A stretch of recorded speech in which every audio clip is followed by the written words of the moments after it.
Pada sesi terakhir Rakerda REI Jawa Timur 2021 ini juga berlangsung sharing session dengan mengusung tema potensi investasi properti di kota dan Kabupaten Kediri, di mana salah satu narasumbernya yakni Bupati Kediri Mas Dito.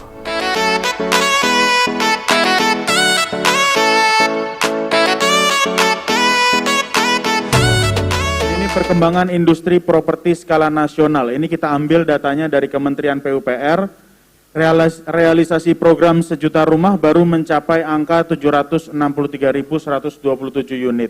Ini data per 30 September. Tentunya ini disebabkan oleh refocusing COVID. 75% rumah untuk masyarakat berpenghasilan rendah atau rumah untuk MBR. 25%-nya untuk rumah non-MBR. Saat ini secara nasional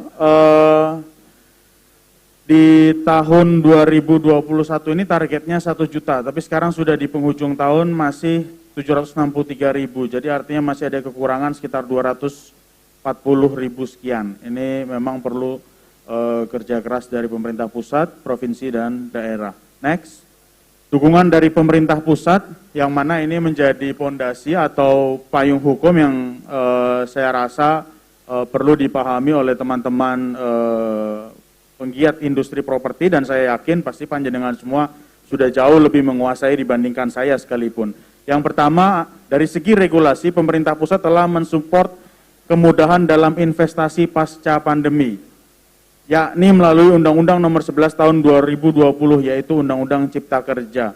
Di dalam Undang-Undang Cipta Kerja ada 5 peraturan pemerintah sebagai bentuk langkah teknis dalam pemudahan perizinan. 5 peraturan pemerintah itu adalah PP nomor 5 tahun 2021 tentang penyelenggaraan perizinan berusaha berbasis resiko, PP nomor 6 2021 tentang penyelenggaraan perizinan berusaha di daerah, PP 21 tahun 2021 tentang penyelenggaraan penataan ruang, PP nomor 22 2021 tentang penyelenggaraan perlindungan dan pengelolaan lingkungan hidup, dan yang terakhir PP 16 2021 tentang Peraturan Pelaksanaan Undang-Undang Nomor 28 Tahun 2000 tentang bangunan gedung. Kalau dari sisi luas wilayah Kabupaten Kediri ini, kalau saya tidak salah, itu kami luas wilayahnya hampir 5 kali lipat dari Kota Kediri, atau bahkan 10 kali lipat. Jadi kalau Kota Kediri tadi hanya sekitar 47, berarti kami ada di angka 470 kiloan lah. Jumlah penduduk kami ada di angka 1,9 juta penduduk. Dan potensinya kami sangat besar sekali karena sebenarnya kalau bicara potensi, Kabupaten Kediri ini kabupaten yang cukup kaya, baik itu dari sumber daya alamnya maupun dari hortikulturanya. Nanti untuk kawasan industrinya sendiri kira-kira apa Pak targetnya? Ini kita masih godok terus untuk kawasan industri, tapi yang jelas kawasan industri ini nanti kita akan plotting di daerah yang tidak jauh dari bandara. Walaupun sudah ada beberapa orang yang minta untuk dibangunkan kawasan industri di Gampeng Rejo, tapi kita akan tetap balik ke visibility study di daerah Tarokan. Ini tadi acara session sharing sebetulnya sama Pak Bupati dan Mas Wali Kota terkait potensi investasi properti yang ada di wilayah beliau-beliaunya ini. Namun tadi sudah dipaparkan oleh Pak Bupati yang mana Kota Kediri dan Kabupaten Kediri itu sebutannya seksi untuk investasi properti bagi anggota REI yang ada di Jawa Timur. Ini penerbitan izin mendirikan bangunan atau IMB industri properti di Kabupaten Kediri. Ini dari tahun ke tahun ada sedikit penurunan.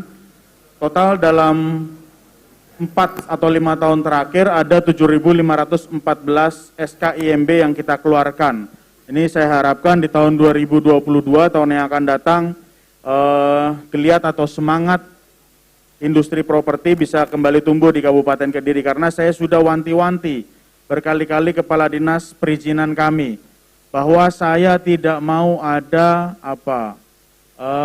bahasanya tidak boleh ada potongan-potongan bagi pemerintah daerah. Kebetulan ada kepala dinas DPM PTSP kami. Jadi nanti para Bapak Ibu sekalian yang hadir di sini kalau mau investasi industri properti di Kabupaten Kediri dan tiba-tiba ada potongan, tolong laporkan langsung kepada kami. Apalagi nanti tahun 2023 Kabupaten Kediri ini akan memiliki bandara dan ini commercial flight, maka tentunya industri properti ini akan menjadi salah satu industri yang cukup seksi. Karena nanti juga ditunjang dengan konektivitas antar wilayah. Kita akan bangun nanti tol Kediri Kertosono, Kediri Tulungagung, dan Kediri Batu. Ini rencananya diproyeksikan selesai sebelum tahun 2024. Next. Ya, ini terkait pelaksanaan Undang-Undang Cipta Kerja serta mendukung kemudahan berusaha dan berinvestasi di Kabupaten Kediri. Ini bagian atau bentuk dukungan Pemkab Kediri kepada industri properti. Yang pertama adalah melakukan inventarisasi regulasi untuk disesuaikan dengan Undang-Undang Cipta Kerja. Lalu yang kedua, percepatan pelaksanaan persetujuan kesesuaian kegiatan pemanfaatan ruang atau PKKPR sebagai pengganti izin lokasi. Yang berikutnya, percepatan pelaksanaan persetujuan bangunan gedung PBG, ini sebagai gantinya IMB. Ini tadi saya juga baru tahu pada saat Pak Wali bertanya, ternyata sekarang namanya sudah ganti jadi PBG. Next, slide berikutnya. Ya, ini sinergi pemerintah Kabupaten Kediri dengan pelaku usaha di bidang properti.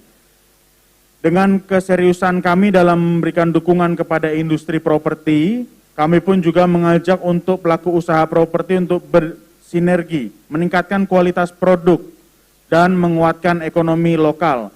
Pemkab Kediri, saya selaku Bupati, sangat berharap sinergi ini menjadi salah satu pilar untuk meningkatkan perekonomian Kabupaten Kediri ke depannya. Jadi, poin pertama adalah pelaku usaha bidang properti agar melakukan intensifikasi dan ekstensifikasi menggunakan teknologi media elektronik dan digital untuk mendorong pemasaran. Yang kedua, saat ini masyarakat menjadi lebih peduli dengan value for money, konsep ekonomis, efisiensi, dan efektivitas.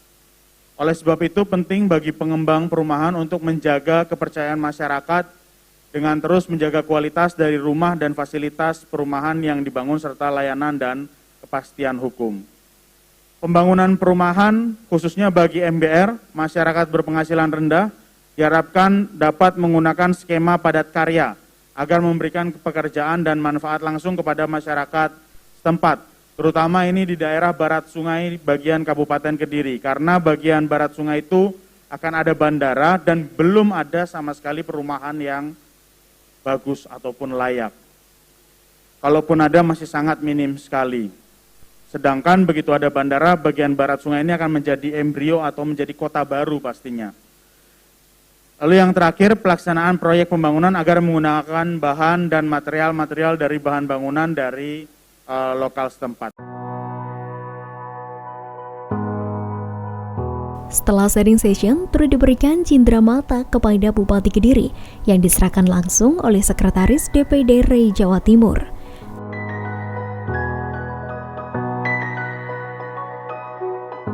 Melalui penghargaan yang telah diberikan oleh RI Jawa Timur kepada Kabupaten Kediri ini pun juga diapresiasi oleh Bupati Kediri dengan harapan ke depan kawasan industri di Kabupaten Kediri semakin berkembang dan maju.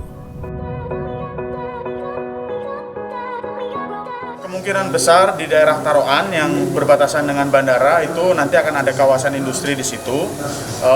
Mungkin di daerah Semen, Grogol, Taroan, Banyakan, Mojo. Nah disitulah akan ada banyak perumahan karena nantinya akan dibangunkan tol dari Kediri Kertosono dan Kediri Tulungagung. Jadi artinya semua terkoneksi dengan tol. Sesuai undang-undang, memang developer itu tidak boleh menjual kapling. Karena di set plan, di undang-undang itu sudah terbit IMB atau sekarang namanya PBG. Jadi hal itu memang dilarang, itu melanggar undang-undang nomor 7 lah, nggak keliru tahun 2017 kalau nggak keliru, tahun 2011, sehingga itu akan ada sanksi pidana dan sanksi denda. Melalui rakerda dan penghargaan yang diberikan oleh RI Jatim ini, diharapkan kawasan industri di Kabupaten Kediri akan lebih maju. Mengingat saat ini juga proses pembangunan bandara di Kediri. Saya Maifeni Ayu mewakili kerabat kerja yang bertugas pamit undur diri. Terima kasih atas kebersamaan Anda. Sampai jumpa dan salam JTV.